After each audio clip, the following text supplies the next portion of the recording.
In this video, we want to sketch the following function by identifying the parent function and listing the transformations. F of x equals 1 divided by x plus 1 minus 2.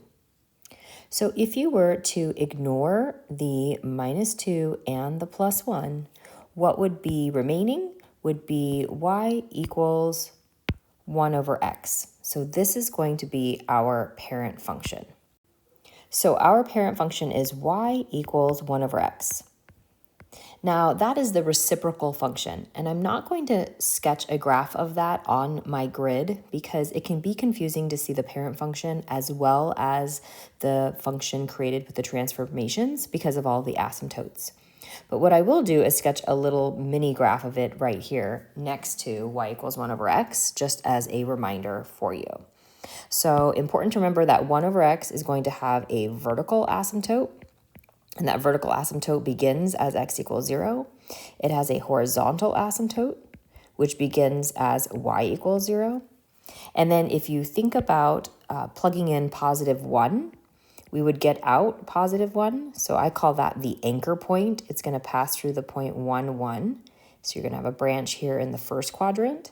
And if you were to plug in negative 1, 1 divided by negative 1 would be negative 1. So we'll have another branch down here in the third quadrant. This is the basic shape of the reciprocal function y equals 1 over x. So now let's look at the transformations. In the denominator, we have x plus 1.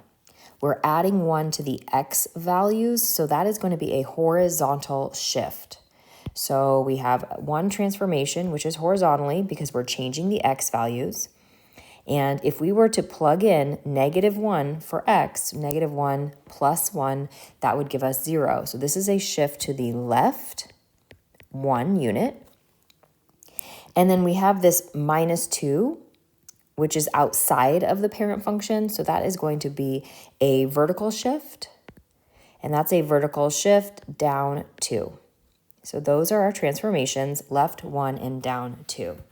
So beginning to create our graph, we're going to do that by graphing the asymptotes.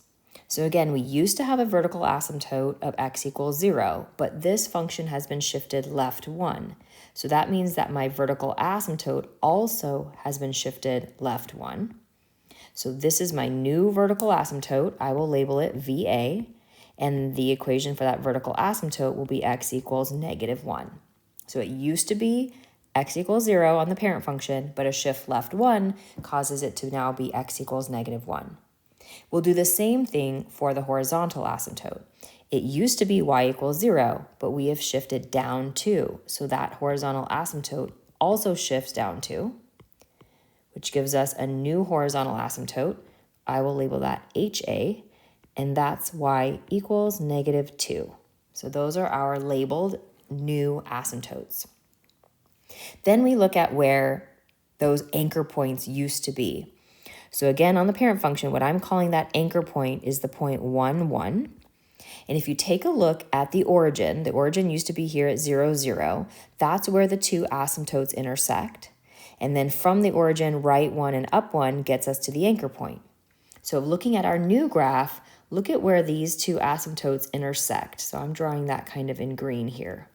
This is like my new origin. So from here, I'm going to go right 1 and up 1, and that's going to be the location of my first anchor point. It used to be this point 1, 1, but now I have this new anchor point. In this case, it becomes 0, negative 1. Now let's do the same thing with the other anchor point. So once again, looking at what the origin used to be on the parent function, then we went from that origin left 1 and down 1 to my anchor point. So on the parent function, that anchor point was negative 1, negative 1. So we do the same thing looking at where the two asymptotes intersect.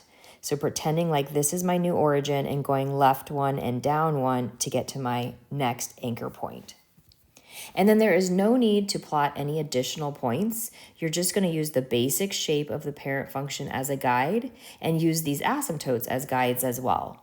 So your graph is going to pass through that anchor point, and then it is going to approach the asymptotes and get really, really, really close to those asymptotes, but it's not going to intersect or cross those asymptotes. Think of the asymptotes as guidelines, kind of like magnets. The graph is going to get very, very close to it, but it's not going to actually intersect either asymptote. So we say this is a graph that has two different branches. Now, when we look at the domain, we can do the domain two different ways. One way to compute the domain is just to look at the parent function. So back to the original parent function up here, we know that this denominator is an x plus 1, and we cannot plug in -1 because that would give us division by 0. So my domain would be all of the x values except for -1. So that's -infinity to -1, union -1 to infinity. We can never cross through that vertical asymptote because that vertical asymptote was at -1. That would cause division by 0. Then our range, we really need to look at the range looking at the graph. So I'm going to trace my function, and I'm just going to trace the branches in green here. So domain is done, but range is the y values. So we're going to go from the bottom of the graph to the top of the graph. And as I trace this graph, I'm tracing it in green. You can see all these y values are going to be touched as I trace this branch. But then notice I'm going to pick up my pen and begin tracing the other branch, and I had to pick up my pen to skip over y equals -2. Neither of these branches ever touch y equals -2, so that is a range value that is not going to be included. -2 is not in this function's range. So my range is all real numbers except for -2. That would be -infinity to -2, union -2 to infinity for my range. So remember, domain is left to right, and range is lowest to highest. Lastly, end behavior, we're just looking at the far ends of the graph. So you're ignoring the middle of the graph and just looking at the ends of the graph. So if we look at the left behavior, as x is approaching -infinity, that means I'm going to look at the left side of the graph, I see that my y values are leveling off. So again, if I were tracing this branch, these y values are getting closer and closer and closer to that horizontal asymptote of -2. So y is approaching -2 on the left side of the graph. On the right side of the graph, as x goes to positive infinity, if I trace the right side of this graph, my y values are also approaching that horizontal asymptote. So the y values are also approaching -2. That would be my end behavior.